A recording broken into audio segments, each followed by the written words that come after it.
This is Mason Steele, and welcome to part 2 of my 3-part set review for Boomsday project. All the cards are revealed at this point, so for this video we're going to go over all the class cards remaining, and in the next video just all the neutral cards left to be looked at. Starting off, we have the Hunter legendary spell, Flark's Boomzooka. It says summon 3 minions from your deck. They attack enemy minions and then die. It's a little bit confusing what that does. We did see this on the stream, and it appeared that there was no control over what minions attack where. So basically they come out of your deck and just slam into things randomly, and then they die. So this obviously has great synergy with Death Rattle. We saw on stream that Chalky was trying to make use of Abominable Bowman to try to pull out powerful things like King Crush and Charged Devil Sword. So if your Abominable Bowman comes in, charges into something, presumably kills whatever it kills, and then it dies. And if you also summoned a King Crush at the same turn, well, when they both die, you assumably get another King Crush to attack face with. So little combo there with Abominable Bowman. This definitely wants you to play big minions, definitely wants you to play Death Rattle minions. And even if you get little minions, it could be good. If they're little Death Rattle minions, obviously. This does a lot for 8 mana for sure. Dr. Morgan is an 8 mana 5/5. Death Rattle, swap this with a minion from your deck. Very similar to a neutral legendary from the past. Madame Goya never saw play. Not likely that this will see play either. It doesn't have much going for it. It's terrible for the cost for the body. The Death Rattle is random. Even if you had some sort of like infinite deck scenario, because the Death Rattle is relying on the condition that you have it in your deck. So even if you Baleful Banquet, well, eventually you're gonna draw and run out of opportunities to get this going forever. So it's not like Dinomancer where you can always have the Death Rattle go off over and over. So even though it seemed like there might be some combo potential here, I think the Dinomancer actually does what this wants to do a little bit better. Luna's Pocket Galaxy is the Mage Legendary. It's a 7 mana spell that reads, change the cost of your minions in your deck to 1 mana. This is powerful to be sure, and you can get it from the Primordial Glyph as well. This makes Antonidas comboing much simpler. This might get played off of Grand Archivist, right? 8 mana. You get the Archivist's body, and then you get this played for free, and at that point forward, you have 1 mana spells. This combos with the new legendary Mage minion as well. Every time you draw a card, it's going to be the rightmost card in your hand. It's going to be 1 mana, and you can possibly keep chaining those together. So that's pretty cool interaction there. This is technically a 7 mana do nothing. That is the biggest problem. It has decent synergy with another do nothing card, technically a Lunith, the 6 mana legendary weapon. You play it, you draw 3 cards, but don't affect the board. So those do combo together. You just have to figure out how to survive with 2 turns technically doing nothing. One thing to note about this card is it is a 1-up because it is a legendary card, but because you have access to Raven Familiar with Mage, you have more opportunities to help search this out. The Stormbringer is the legendary shaman spell. It says 7 mana, transform your minions into legendary minions. So this definitely helps Bloodlust archetypes greatly. The average size of legendary minions has gone down over the years, and at this point in time, the average legendary minion is probably about a Yeti in size. So they used to be really big. Now they're getting a little bit smaller over time, but there's still chances to get really big ones. Sometimes with Bloodlust and Bloodlust decks, you have to use the Bloodlust early to maintain board control. So this can act like another endgame finisher. Also with Bloodlust nowadays, Druids can get upwards of 30 armor. So just saying that Bloodlust is better is not necessarily always true, especially when you're dealing with decks like Druid. Dream Petal Florist, 7 mana 4/4. At the end of your turn, reduce the cost of a random minion in your hand by 7. And this is not a one-time thing. This keeps happening.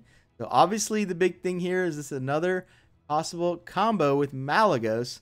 So the ways to sort of abuse Malygos and Druid are continuing to grow. Again, I think we might be seeing a Malygos move to Wild. If I had to guess, I would say that's a pretty high possibility at this point. Regardless, this is a powerful card either way and can be searched out with the card coming up as well. What this also does is enable Togwaggle in Standard, because you can either get a discount on Togwaggle or the Soul Thief, and then when you play Togwaggle, you switch decks, you get the Soul Thief down, and you steal the spell. So when they switch, you can switch back. It's also notably 7 mana and can combo with Drakarian Chanter at 10 mana if you want to go really overboard. Ectomancy is a 6 mana Warlock spell. It says summon copies of all demons you control. Very similar to an underwhelming card from the past, Sudden Genesis, actually still legal in Standard. Didn't really see play outside of a niche combo decks.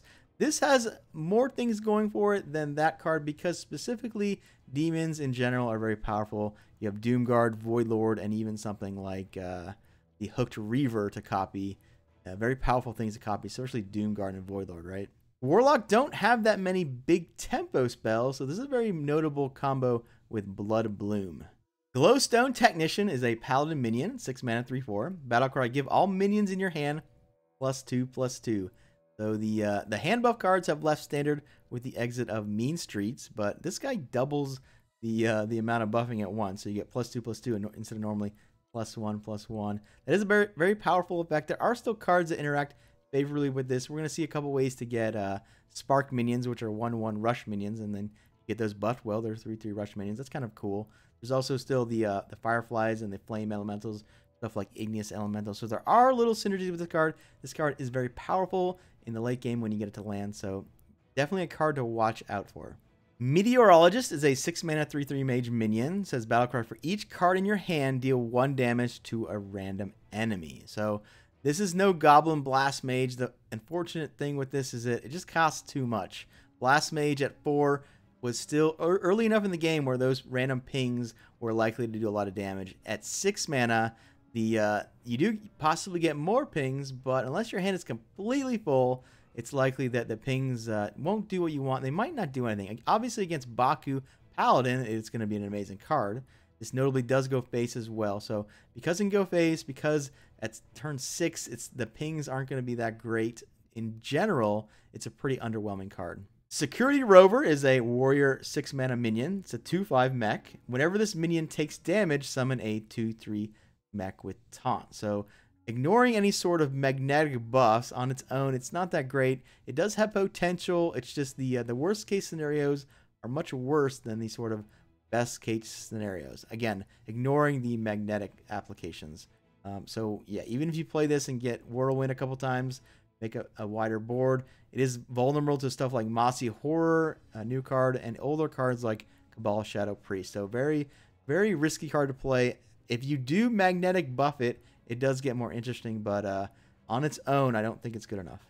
Tending Tarn is a 6 mana 3/4 druid minion. Choose one, so to choose. Give your minions +1/+1 or summon 2 treants. So very similar to Cenarius. It's almost like Cenarius Jr. Now, you don't get +2/+2, you only get +1/+1. Your treants don't have taunt, they're just +2, or there's 2/2s. But that is a lot of stats for 6 mana. That is a good deal when you make the 2/2s. And sometimes you just want a 6 mana Stormwind, and that's the best play. So yeah, very cool card, very playable card in a treant deck, possibly just as a mini Cenarius. Xeric Master Cloner, we come to the Priest Legendary. It's a 6 mana 5/5 Death Rattle. If you cast any spells on this minion, you resummon it. So you kind of have to wait until turn 7 to hit with this with a powered shield. Then from there, you can sort of go off and hopefully try to keep resummoning him. Very weak to silence. You kind of want to build your deck around it, but because it's a legendary, you're kind of a bottlenecked from there. You can play stuff like Shadow Essence. You get extra copies of him, and there are ways upcoming to copy minions as well in Priest that interact favorably with Shadow Essence. But all in all, you might be building your deck all around one card, and then if you're all your eggs in one basket, right? So if it works, it's gonna be cool. It's just I'm not sure it's worth sort of going all in on just one legendary minion. Necrium Vial, 5 mana rogue spell, trigger a friendly minion's death rattle twice. So it's asking us to pay an extra 4 mana to get double play dead. Now, is that worth an extra 4 mana? It could be. Stuff like Carnivorous Cube and the new Mechanical Whelp definitely would be worth an extra 4 mana. Preparation in Rogue also helps this card quite a bit. And while there are definitely some big effects like Sylvanas and Stalag and Fugan that you can look to copy for a huge tempo swing. Power Word Replicate is a 5 mana priest spell. Choose a friendly minion, summon a 5/5 copy out. We have more support for the Priest Legendary here, kind of like a Faceless Manipulator, except it has a favorable interaction with Shadow Essence, where the Manipulator does not. This is definitely another reason to be scared of an unbroken Carnivorous Cube. Shrink Ray, 5 mana Paladin spell, set the attack and health of all minions to 1. The Baku Paladins get their equality. This gives Paladin both more equality effects to run, also more Tarim effects, right? Just trade everything away for a board clear. One of the strongest cards in the set, like Tarim, because it's a 1-card combo, right? You don't, with Equality Consecrate, you do it cheap to clear the board, but it's still 2 cards, where this pretty much clears the board with trading for just 1 card, like a Tarn. Now, it's not as good as Tarn, but you can run a Tarn, you can run 2 of these, and you can run 2 Equality Consecrates. So Paladin are going to have a pretty easy time sort of navigating the way to the end game with all these options.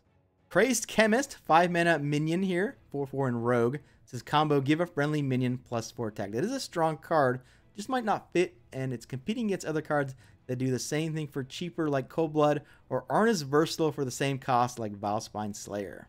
Dino Manic, 5 mana warrior minion, 3/4 mech. Battlecry, deal 5 damage, randomly split among all other mechs. So much better than the mage version of this card, Meteorologist, but it suffers from some of the same problems because random pings past turn 5 aren't as strong as they are around turns 3 or 4. Now this does get interesting because it cannot hit face. It does have some combo opportunities with commonly played warrior cards like Frothing Berserker and Acolyte of Pain. Definitely another anti-Baku Paladin card, although Warrior doesn't really need more between Warpath and the weapon Blood Razor, but if you want to completely destroy the Baku Paladin menace, well, you can play 2 of these, 2 Blood Razors, 2 Warpaths, among other Whirlwind effects. Mechano Egg, 5 mana 0/5 mech, Death Rattle, summon a 8/8 Robosaur. This is a Paladin card. So the mechs, the eggs keep getting bigger and bigger. We started from the Rubian Egg for 2. We since got Devilsaur Egg, and now a 5 mana 0/5 summons an 8/8. They keep scaling up. Now they do get more dangerous the more mana you spend into them, especially when you buff them. This is a very dangerous card to buff because the silence does double duty, right? It gets rid of the 8/8 and it gets rid of whatever buff you put on it. So because it's so, eggs in one basket, pun intended, I guess, it is a dangerous card. Although, even when it does get silenced, it still remains a mech on the board to hit with magnetic cards. So that is a little bit interesting, right? This is similar to Skelemancer, which never saw any play, but this is a mech, and again, it synergizes with another mech, in fact, Meat Wagon. Mira Rot Spring is the rogue legendary. It's a 5 mana 4/2 minion. Battlecry, discover a Death Rattle minion. Also, gain its Death Rattle. So it easily gets you enough value for the cost. It's just a matter of, is the tempo loss worth it? I think it just might be because you can get some interesting cards like Sherzan. And if you turn this into a Sherzan, I guess it goes dormant, and then you can play your Sherzan, and then they both die, and then eventually you get them both back repeatedly. So that's kind of cool. This card definitely, again, gives you enough value. It's just a matter of if Rogue is looking for this type of thing, or if they have more tempo-oriented things going on. Necro Mechanic is a hunter minion, 5 mana 3/6. Your Death Rattle's trigger twice. So huge power creep on Baron Rivendare, right? Better stats, and you can play 2 in your deck. So this is not a card your opponent will ever ignore. It basically reads Taunt on it, and because of Play Dead, your opponent might not even be able to interact with it. And it's interesting to know if this combos with the Hunter Quest, right? Let's say you had one of these come out. You had a Abominable Bowman come out, and King Crush. They all die assumably at the same time. So does that mean your Abominable Bowman Death Rattle triggers twice, and you can possibly get 2 King Crushes? Was that what Chalky was trying to do on stream? I'm not sure the interaction and the timing there. Maybe someone will let me know in the comments. But yeah, very powerful card regardless, and your opponent cannot let you have this on the board. Juicy Psych Melon, 4 mana, Druid spell, draw a 7, 8, 9, and 10 cost minion from your deck. So this is it's a cheaper sprint that tutors, right? Grabs the entire Togwaggle combo in Wild for reasons, and it's kind of silly with Dorian Doll Master, right? Possibly more signals that Nourish might be moving to the Hall of Fame, but yeah, this card's just really good, and it's gonna see a lot of play in its current form. Prismatic Lens, 4 mana Paladin spell, draw a minion and a spell from your deck, and then you swap their costs. So very cool design on this card, but most likely gets pushed out in favor of a card Divine Favor, right? 4 mana, draw 2, not necessarily what Paladin ever wants to do. Branching Paths did the same thing, but Branching Paths had the option to, gain 12 armor or win the game. So the draw 2 on it was just kind of a little bonus. This thing, you can only draw with it, and unless you're doing something with Dino Size and in an aggro deck, like that could be cool, but again, it kind of gets in the way of Divine Favor, right? The big spell targets to get with this are obviously Dino Size, as I mentioned, also Lay Hands, and possibly the new Paladin legendary spell, Kangor's Endless Army. And while this does combo pretty well with Forbidden Healing, it makes your creature cost 0 mana, you can immediately play it, right? Hasmik Anomaly is a mage minion, 4 mana, 4/3 elemental, and it has spell damage +2. Whoa, so this is just a much better than its 2 mana cousin, and completely power creeped over the old evolved kobold. It is a class card, but it's funny how much better it is than the kobold. It even has the elemental tag. So no question this card sees play. It's just a matter of time, right? Storm Chaser is a 4 mana shaman minion, 3/4 also elemental. Battlecry, draw a spell from your deck that costs 5 or more. Just an incredible card. It occurs both into Volcano for control decks and Bloodlust for aggressive decks. And it has more stats than it really should, and it even is an elemental for almost no reason. Just a great card. Look how Druid Shaman are getting some really strong cards here in this set, and watch out. Thunderhead. Speaking of crazy shaman cards, we have another one here. 4 mana, 3/5 this time, also an elemental. It says after you play an overload, summon 2 1/1 sparks with Rush. So pretty amazing combo on turn 4 with Zap. Zap gets a lot better with the existence of this card. So on turn 4, you play the Zap, you do 2, and you also do 2 more damage with these sparks. And the sparks can interact favorably with cards like Witch's Cauldron, Cult Master, Flame Tongue Totem, Bloodlust. So the 1/1 sparks are more than 1 damage, right? Because they represent synergies and buffs. Along with Zap, there's also a 1 mana spell coming up in Shaman that it will also combo with this thing, or with a lot of the cards that I just mentioned. Necrium Blade is a 3 mana weapon for Rogue. It's a 3/2. Death Rattle. Trigger the Death Rattle of a random friendly minion. It's funny we see another Eagle Horn Bow here in Rogue so soon after the previous one. This one is pretty freaking strong because you can at will activate a Carnivorous Cube after playing it, or activate the new Mechanical Whelp. So that Whelp is starting to see more and more reasons to be good, right? There's a lot of things going on with that Whelp. Shiny Finder normally grabs King's Bane, but of course it curves quite well, going from 2 into this on turn 3, and then you probably save the second charge of this blade until, again, you hit something like Cube, or like I mentioned, the Mechanical Whelp.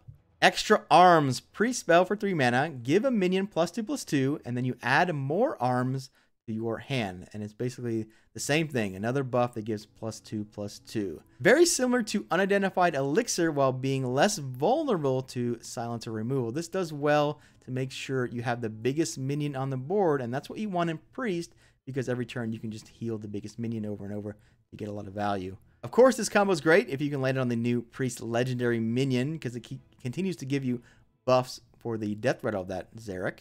And this is also going to combo with a 1 mana minion we're going to see coming up at the end of the review. Violet Haze, a 3 mana rogue spell, says add 2 Death Rattle cards to your hand. So we have another variant of the 3 mana get 2 random card spells, like Burgle and Mimic Pod, among others. So this one is notably not going to give you just minions. It just says Death Rattle cards. That means you could possibly get stuff like Twig of the World Tree and Volunteer weapons. It's doubtful the Rogue Spellstone will suddenly become great with the addition of this card, but it's definitely support that Spellstone desperately needed.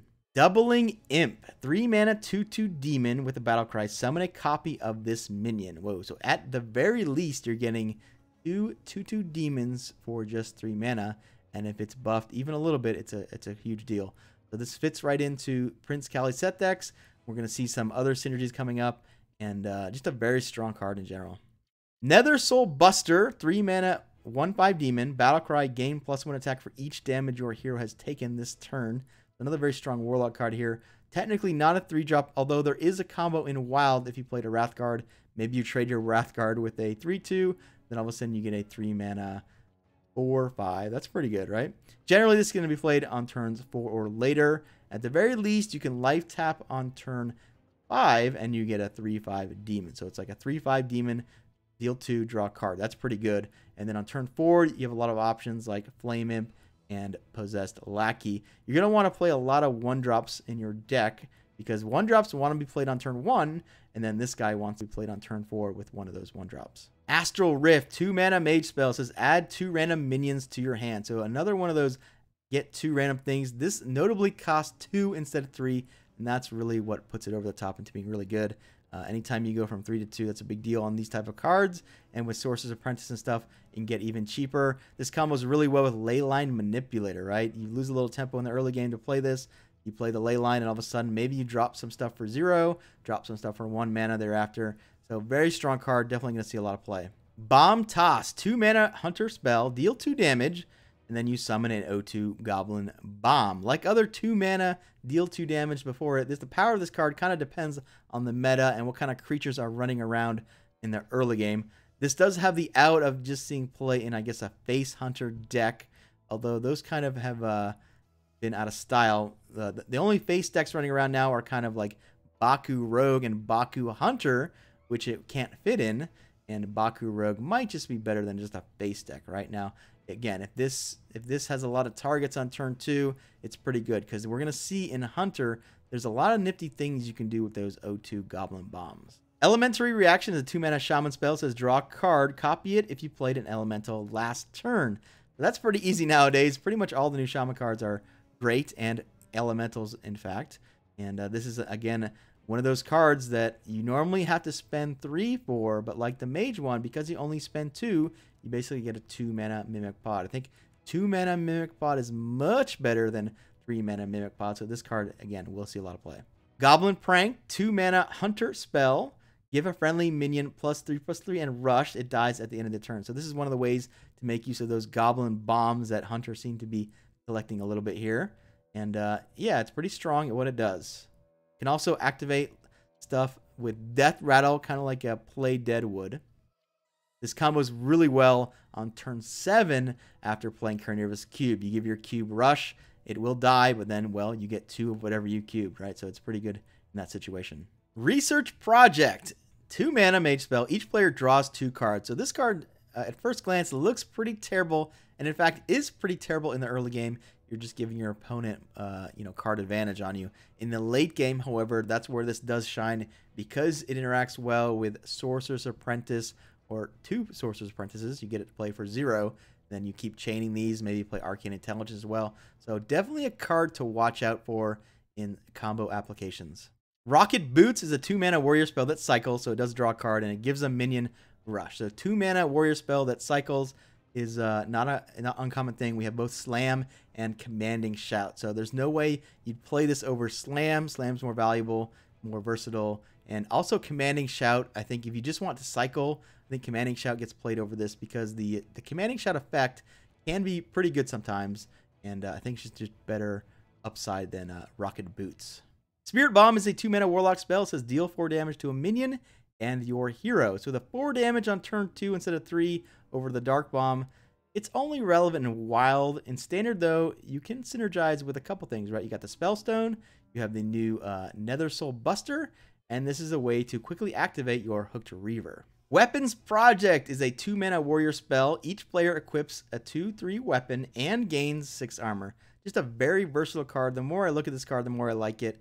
Yes, both players get the armor, both players get the weapon, but you're more likely to want the early game weapon to control the board than your opponent, we presume, in a control deck. And that 6 armor for you activates your Shield Slams and your Reckless Flurries, where your opponent, well, they just get the life. So in a control deck, that's kind of perfect. And this also acts as weapon removal, right? If your opponent plays the Skull, well, you can get rid of the Skull. If your opponent plays the new Death Rattle Rogue weapon waiting to copy a cube, well, you can ruin their plans with the thing as well. So yeah, very versatile card, and even though your opponent gets all the benefits as you, technically, you're making better use of those benefits. This also combos pretty greatly with Harrison Jones in the late game. At 7 mana, you can draw 3 cards. Pretty awesome. Crystal Smith Kangor is the Paladin Legendary. It's just a 2 mana 1/2, but it has Divine Shield, Lifesteal, and it says your healing is doubled. So only heals you for 2 when he attacks, but if you Dino Size him, well, he heals for 20. That's pretty amazing. It's also a Divine Shield and Lifesteal card to activate the Corpse Takers. Because it doesn't have Taunt in the late game, you can sort of hide this behind things, and on your turn, well, you can make a huge Lifesteal buffed card. In Wild, this combos with Forbidden Healing to basically heal you full. It's just too bad it's not a mech. You gotta wonder if this guy was originally a mech and it became too powerful with the magnetic stuff going on. Omega Mine, the 2 mana epic shaman Omega card, 2/3. Battle Cry, if you have 10 mana crystals, your spells have lifesteal this turn. So just like the Priest Omega, it's got good stats on curve, and it gains you a huge amount of possible life in the late game. Now you're going to want to combo this with Volcano or Lightning Storm after 10 mana, taking a bunch of life. The possible problem, I guess, is that you might have needed those Lightning Storms and those Volcanoes to get to turn 10. But the coolest thing about this card is that how well it interacts with Hagatha, right? When you play Hagatha, well, you're going to get a bunch of spells. You're going to get a bunch of spells that deal damage, so you get a lot of opportunities to steal a lot of life. So you, after Hagatha, you play the Omega Mind. Maybe you get a Lightning Storm from the Hagatha, and then, well, you just gain a bunch of life. So even if you have nothing in hand, as long as you're Hagatha, well, you have the opportunity to sort of activate this guy, right? Venomizer, 2 mana, 2/2 mech in Hunter. It's got magnetic and poisonous. Wow, that's a little versatile card. We talked about the missile launcher and toxic shot in the last video. Well, this card just does it better because the 2-drop is more versatile. It's only weakness on turn 2. It's going to trade with pretty much everything. The only thing you have to watch out for is Baku Rogue, who can sort of kill it for free. But other than that, it will, of course, trade with any card on turn 2, and in fact, on turn 3 and 4. So yeah, just a very strong card for Hunter. What this card does is also make any goblin bombs you have on the board very dangerous, right? They're going to become 2/4 poisonous, right? So you can kill 2 Tar Creepers with that thing, and your opponent might not want to leave you those bombs because this card exists. Void Analyst is a 2 mana 2/2 demon. Death Threat will give all demons in your hand +1/+1. So the big combo with this, of course, is the doubling imp.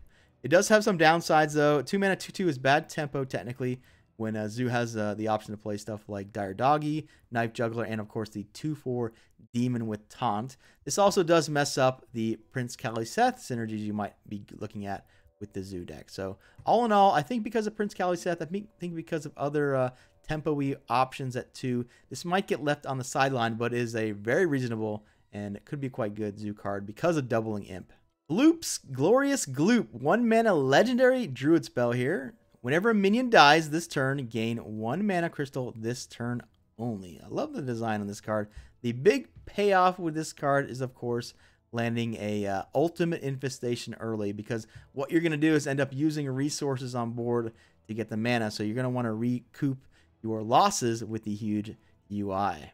This fits into any wild deck looking to play Pilfered Power. I make those decks quite a bit, so I'm definitely going to end up trying this out quite a bit.